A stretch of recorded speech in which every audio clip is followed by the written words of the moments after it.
Hey everyone, welcome to Online Help Guide. Today in this video, I'm going to show you how to block someone on tag. So without any further ado, let's get started. First of all, open your tagged application. Tap on three horizontal lines on the top left corner. Tap on Friends option.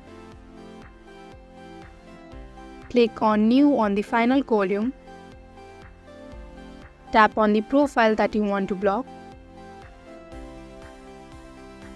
Tap on three vertical dot on the top right corner. Tap on block. Now if you are sure, then tap on block once again.